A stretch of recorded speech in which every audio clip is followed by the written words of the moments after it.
Just in continuation, अगर आप भाई साहब ये देखो, जैसे Bhangis in Gujarat, Pakis in Andhra Pradesh and the Chakkiliyars in Tamil Nadu continue to be considered as untouchable.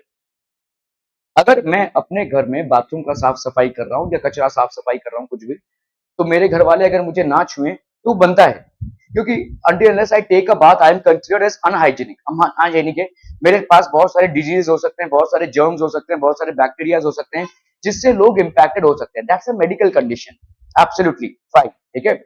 लेकिन अगर आप बात लेने के बाद भी किसी को छुआछूत कर रहे हैं, छुआछूत, तो इसका मतलब आप भाई साहब छुआछूत की प्रैक्टिस कर रहे हैं, ठीक है, दैट इज बैड, ठीक है। तो यहाँ पे ये लोग जो कचरे का काम कर रहे हैं, इनको आज तक इन स्टेट्स में अनटचेबल माना जाता है, इनको हम छूते नहीं है। अगर छू लिया तो गंगा स्नान करना पड़ेगा, शुद्धिकरण करना पड़ेगा, ऐसे हमारे ख्यालात ही, ठीक है। सो अनटचेबिलिटी अभी भी प्रैक्टिस हो रही है। जो लोग मैनुअल स्कैवेंजिंग में, जो लोग मैनुअल स्कैवेंजिंग में इन्वॉल्व है, they are still treated as untouchables. इस टर्म को लिख लीजिए, मैनुअल स्कैवेंजिंग, इस टर्म को लिख लीजिए, मैनुअल स्कैवेंजिंग एक की वर्ड है।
ठीक है, are we clear on this one people, ठीक है, okay. They often live in separate settlements on the outskirts of the village and are denied access to the temple, public water facilities, etc. Temple पे इसका भाई साहब इनको entry नहीं होती है, ठीक है। ये नीचे वर्ग के हैं, इसलिए इनको टेम्पल में एंट्री नहीं दी जाती है। वाटर फैसिलिटीज भी इनको, जैसे गांव में कोई नल है, उस नल से सब लोग पानी भर रहे हैं, लेकिन इनको डिनाई किया जाएगा just because they belong to a lower caste, ठीक है।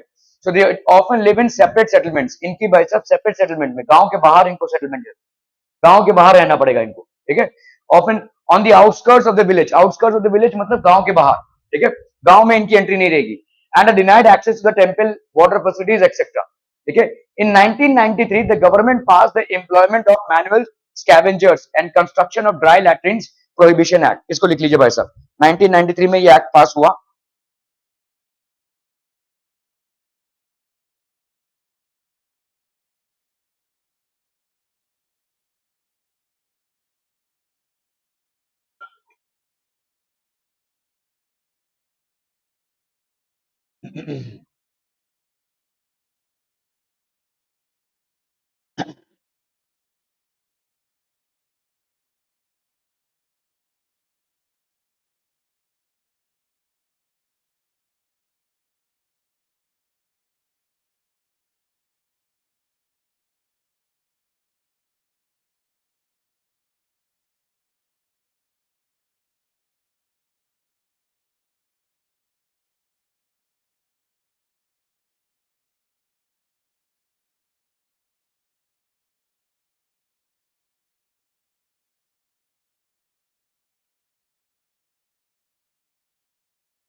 हम्म।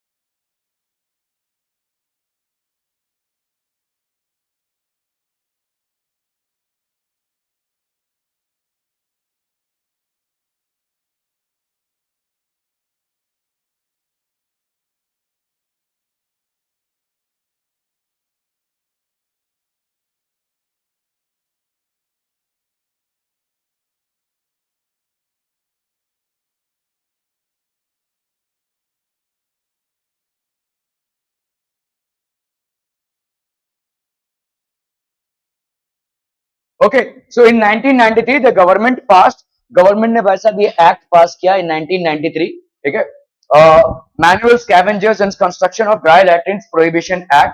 This law prohibits the employment of manual scavengers as well as construction of dry latrines.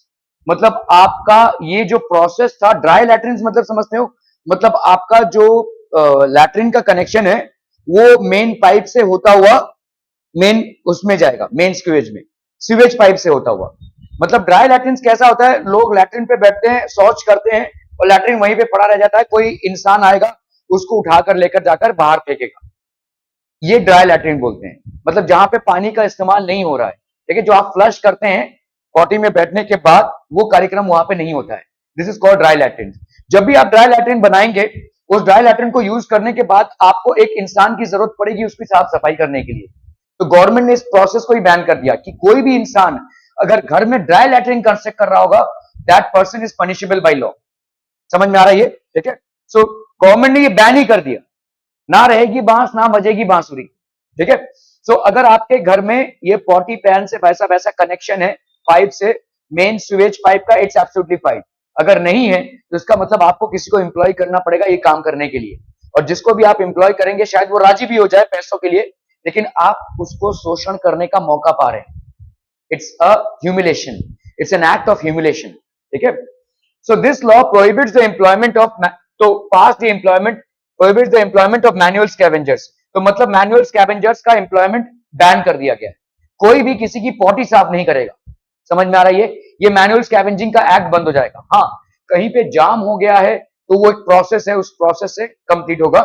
कहीं पे मतलब कोई नाली जाम हो गई है तो वो एक अलग बात है. लेकिन किसी के पर्सनल शौच को साफ करने के लिए किसी को एम्प्लॉय नहीं किया जा सकता. क्या ये समझ में आ रहा है? ठीक है. As well as construction of dry latrines. Dry latrines का कंस्ट्रक्शन बंद करवा दिया गया. ठीक है. Construction of dry latrines. In 2003, the Safai Karamchari Andolan and 13 other organizations and individuals, including 7 scavengers, filed a PIL, public litigation होता है, in the Supreme Court. यहाँ पे एक केस फाइल हुआ. ठीक है. ठीक है. ये केस फाइल हुआ. The petitioners complained that manual scavenging still existed and it continued in government undertakings like the railways. अभी रेलवेज में जहां पे लोग, इसीलिए आप देखोगे जब आप ट्रेन में सफर करते हो तो ट्रेन में लिखा रहता है, जो आपका बाथरूम होता है ना उसमें लिखा रहता है, don't use the toilet when the train is not moving. क्योंकि अगर आप उस टाइम पे टॉयलेट को यूज कर रहे हैं तो सारा मल मसला जो है वो नीचे गिर रहा है. ठीक है. और इसको किसी इंसान को भाई साहब साफ करना पड़ेगा. ठीक है. तो गवर्नमेंट के खिलाफ इन लोगों ने भाई साहब, गवर्नमेंट ने बोला कि मैनुअल स्कैवेंजिंग बैन होनी चाहिए, लेकिन ये जो स्टेशन गंदे पड़े इनको कौन साफ करेगा? इनको साफ करने के लिए लोगों को एम्प्लॉय करना पड़ रहा है.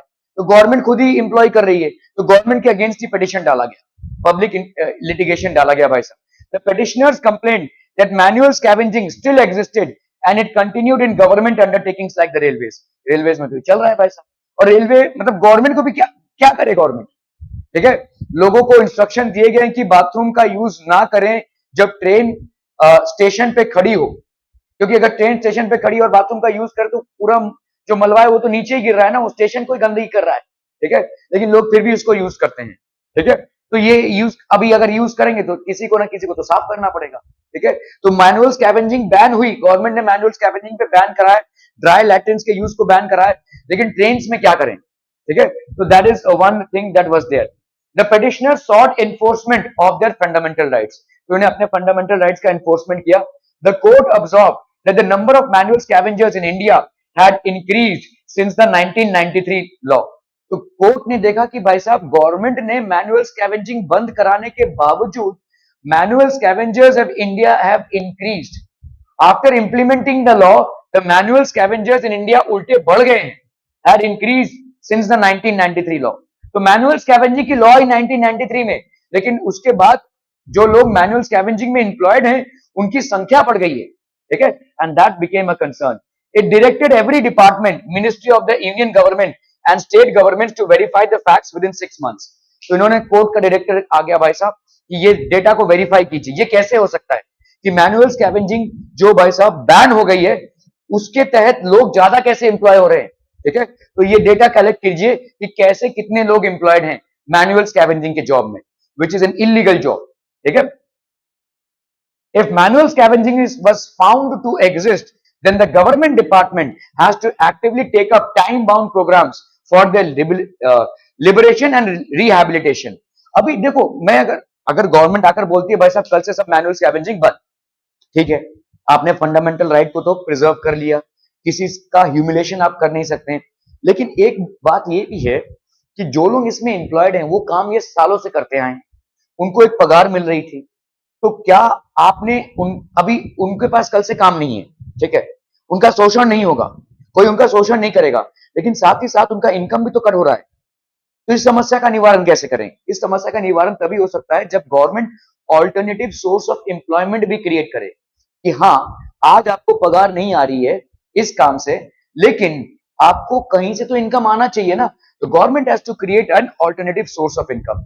ये alternative source of income generally पापड़ बनाना या समझ लो सिलाई कढ़ाई का काम करना, इन लोगों को ट्रेन करना पड़ेगा, ठीक है. जो लोग भाई साहब पॉटी साफ कर रहे थे झाड़ू वगैरह से, उन लोगों को ट्रेन करके इन सब कामों में मतलब उनकी रोजगार की तो कुछ व्यवस्था करनी पड़ेगी ना, ठीक है. तो गवर्नमेंट ने देखा कि हाँ, हम मैनुअल स्कैवेंजिंग को बैन तो करवा सकते हैं, लेकिन साथ ही साथ ये इतना बड़ा जो वर्क फोर्स है जो एक झटके में अनएम्प्लॉयड हो जाएगा, उसके लिए हमको कुछ करना पड़ेगा ना, वरना वो तो बेचारे करते ही रहेंगे, वो बोलेंगे नहीं हम खुश हैं इस काम से, ठीक है, और उनका शोषण भी होता रहेगा. So government has to create an alternative source of employment. किसी चीज को बैन करना आसान है, लेकिन उस बैन करने के बाद जो कॉन्सिक्वेंसेस होते हैं उनसे डील करना भी आना चाहिए, ठीक है. So in manual scavenging was found to exist, then the government department has to actively take up time bound program. Time bound program मतलब इतना टाइम देना चाहिए for the liberation. Liberation मतलब मुक्ति, उनको इस काम से मुक्ति, and rehabilitation. Rehabilitation मतलब क्या होता है? दूसरे काम को देना जिससे वो अपना सोर्स ऑफ इनकम जनरेट कर सकते, ठीक है. Okay. Adivasi demands and the 1989 act, ठीक है. Adivasi demands and the 1989 Act. The 1989 Act is important for another reason. Adivasi activists refer to it to defend their right to occupy the land that was traditionally theirs. तो आदिवासी लोग कौन होते हैं? ज्यादा करके tribal लोग होते हैं, और ये लोग पहले से एक लैंड पे रहते थे, उनको बेदखल कर दिया गया क्योंकि वो भाई साहब ऐसा नियम आया, गांव वालों ने नियम बनाया कि भाई जो ऊंची जाति के लोग हैं वही भाई साहब गांव में रह सकते हैं, बाकी जो नीची प्रजाति के लोग हैं उनको बाहर करो, आउटस्कर्ट्स. तो इसकी वजह से उनका लैंड चला गया, ठीक है. तो ये 1989 act is important for another reason. Adivasi activist refer to it to defend their right to occupy the land that was traditionally theirs. जो लैंड उनका था उसको डिफेंड करने का, उससे उनको निकाल दिया गया है, तो इसके डिफेंस में ये एक्ट आया. इसको लिख लीजिए भाई साहब, ठीक है. आदिवासी एक्ट इंपॉर्टेंट है.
ठीक है, okay. As you read in the previous chapter, Adivasis are often unwilling to move from their land and are forcefully displaced. Forcefully displaced किया गया क्यों? क्योंकि भाई साहब ऊंचे वर्ग के लोगों ने बोला गांव में आपको रहना अलाउड नहीं है, तो आपको गांव के बाहर रहना पड़ेगा, ठीक है।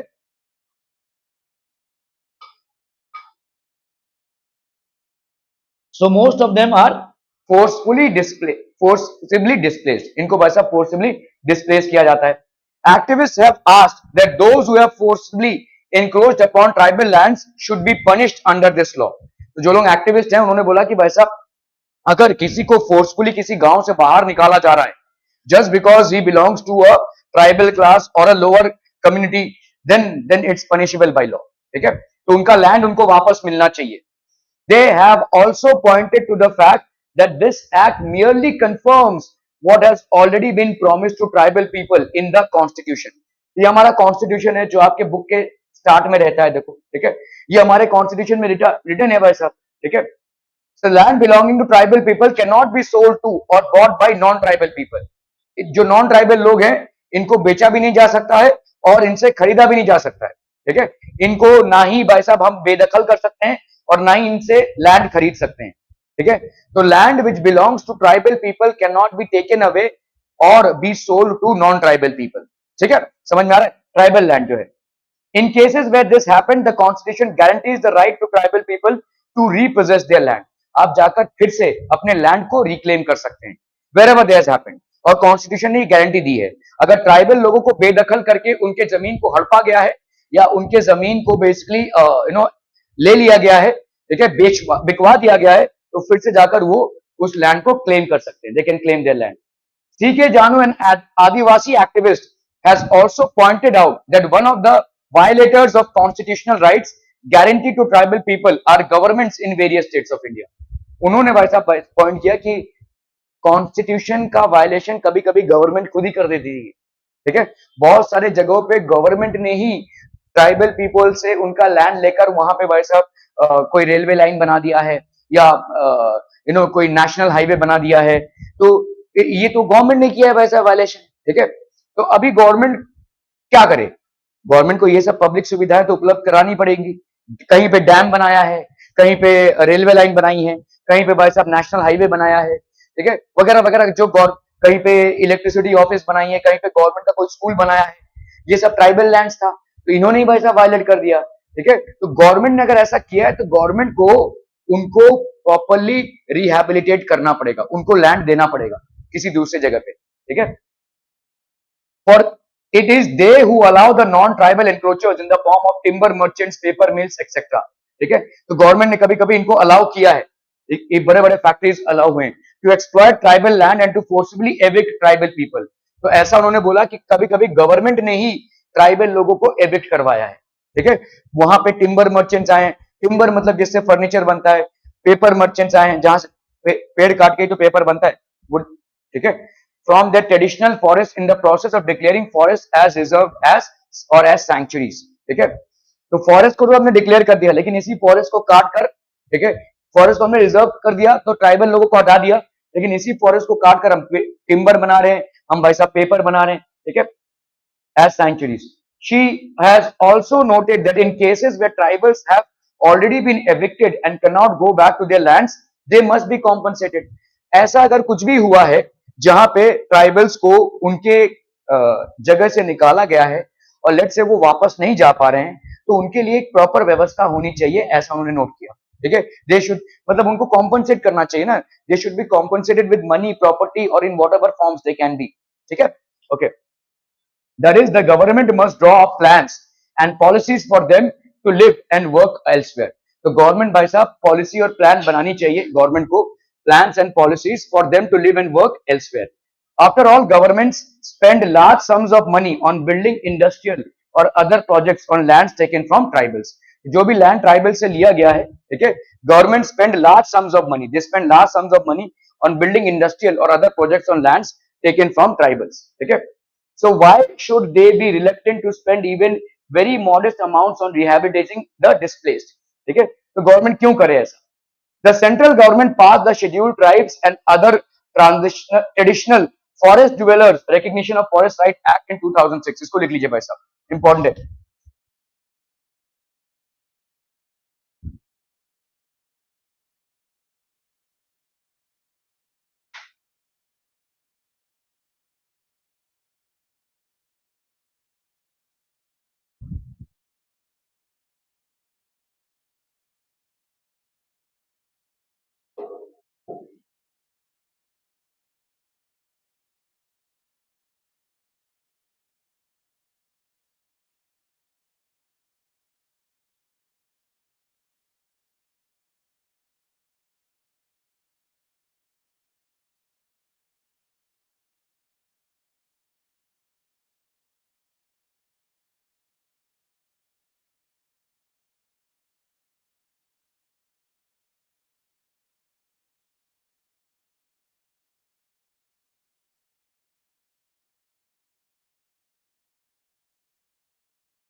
The central government passed the Scheduled Tribes and ये आपका Forest Act. The introduction to the final act states that its act is meant to undo, ठीक है, meant to undo the historical injustice meted out to forest dwelling populations in not recognizing their rights to land and resources. ठीक है, तो ये भाई साहब जिस जो ट्राइबल लोग थे उनको हमने बेदखल तो कर दिया, लेकिन उनके लिए कोई ऑल्टरनेटिव सोर्स नहीं छोड़ा। ठीक है, तो वो अपने जमीन से बिछड़ गए और उनके लिए कोई नया इनकम सोर्स भी हमने नहीं छोड़ा. This act recognizes their right to homestead, cultivable and grazing land and to non-timber forest produce. The act also points out that the rights of forest dwellers includes conservation of forest and biodiversity. ठीक है, तो ये भाई साहब act point out करता है the rights of forest dwellers includes conservation of forest and biodiversity. ठीक है, तो ये फॉरेस्ट मतलब बायोडाइवर्सिटी को चैलेंज ना हो जाए. ठीक है, हमने ऐसा तो बोल दिया कि ट्राइबल्स को हम डिसलोकेट नहीं कर सकते हैं, लेकिन इससे बायोडाइवर्सिटी चैलेंज नहीं होनी चाहिए फॉरेस्ट ड्वेलर्स. ठीक है, सो कंक्लूजन बेसिकली क्या है, as we can see the existence of a right और अ लॉ और even a policy on paper does not mean that it exist in reality. Constitution है, लॉज हैं, लेकिन क्या उसका इंप्लीमेंटेशन एकदम सटीक तरीके से हो रहा है? शायद नहीं. तो हमने देखा कि हमारा कॉन्स्टिट्यूशन फ्रेम हुआ है 1950 में, इंप्लीमेंट भी हो गया है और उसके तहत हम किसी के ऊपर भी अनटचेबिलिटी प्रैक्टिस नहीं कर सकते हैं, किसी को उसके जात के लेकर उसको हम तौहीन नहीं कर सकते हैं, इंसल्ट नहीं कर सकते हैं, ह्यूमिलेट नहीं कर सकते हैं. लेकिन क्या ये सारी चीजें हमारे समाज से निष्कासित हो गई हैं? क्या इरेडिकेट हो गई हैं? The answer is no. चल रहा है. ठीक है, चलने के दो कारण हैं. जिन पे ये अत्याचार हो रहा है वो इसको रिपोर्ट नहीं कर रहे हैं. ठीक है, वो चलो छोड़ो, सदियों से ऐसा होता है, हमने मान ही लिया है ऐसा. ठीक है, जैसे आपने देखा रामनाथ की फैमिली थी, वो मान ही रही थी. ठीक है, तो ऐसा उन्होंने मान ही लिया है, भाई साहब हमारे साथ ऐसा ही होता है, तो हम नीची जाती हैं तो और क्या होगा, ऐसा उन्होंने मान रखा है. ठीक है, और दूसरा भाई साहब कहीं पे बड़े जो मतलब जो ऑब्वियसली जो लोग ऊंचे वर्ग के लोग हैं उन लोग एट्रोसिटीज कर रहे हैं. ठीक है, उनको मालूम है कि उनका कुछ नहीं होने वाला, तो वो करे जा रहे हैं, बेखौफ करे जा रहे हैं. ठीक है, लॉ अपने आप को इंप्लीमेंट तभी हो सकता है, देखो जब तक पुलिस में रिपोर्टिंग नहीं होगी तब तक पुलिस एक्शन नहीं ले सकती. जब तक आप किसी अत्याचार को रिपोर्ट नहीं कर रहे हैं, जब तक आप किसी अट्रॉसिटी को एक्चुअली में रिपोर्ट नहीं कर रहे हैं, nobody, neither courts not the police can take any action against it. आप बोलेंगे भाई साहब ठीक है, तो वो भी बोलेंगे हम क्यों दखल अंदाजी करें भाई साहब. समझ में आ रहा है ये? ठीक है, so that is how it is. हमारे देश का कानून ऐसा नहीं है.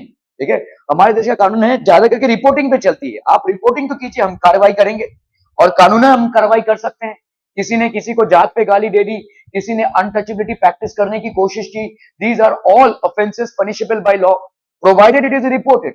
ठीक है, तो as we can see the existence of the right of a right or a law or even a policy on paper does not mean that it exists in reality.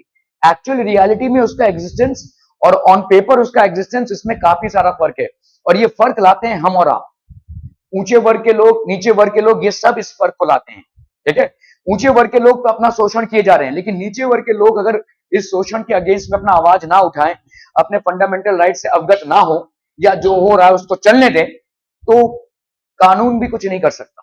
ठीक है, so there is a responsibility that every one of us has to take in order to actually liberate them.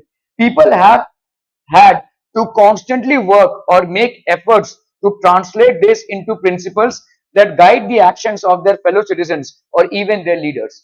ठीक है, तो लोगों को बार बार इसी चीज पे काम करना पड़ रहा है. ठीक है, constantly work or make efforts to translate this into principles that guide the actions of their fellow citizens or even their leaders. ठीक है, कहीं पे गवर्नमेंट से वायलेशन हो जाता है, कहीं पे भाई साहब ऊंचे वर्ग से वायलेशन होता है, तो इस पे लोगों की कार्रवाई कॉन्स्टेंटली चल ही रही है.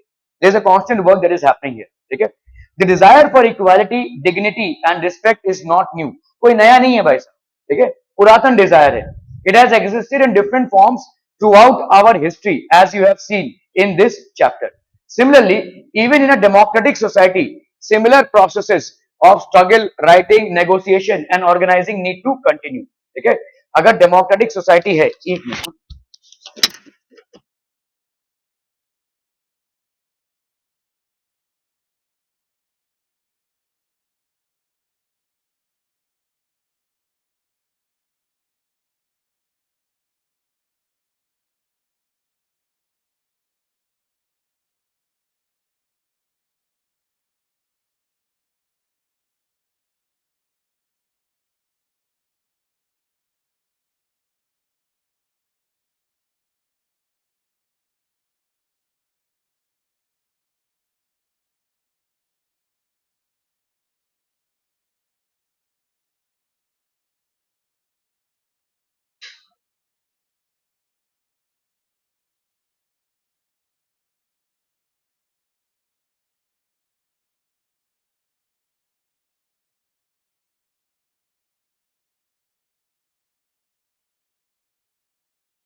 ओके, सो अगर हम देखें कि भाई साहब डेमोक्रेटिक सोसाइटी होने के बावजूद भी, ठीक है, similarly even in a democratic society similar processes of struggle, writing, negotiation and organising need to continue. तो ये भाई साहब स्ट्रगल ऐसा नहीं है कि इम्प्लीमेंटेशन, लॉ के इम्प्लीमेंटेशन से सारा सब कुछ खत्म हो गया है, ठीक है। We will see challenges everywhere, ठीक है। So that basically completes your chapter. Any questions you have?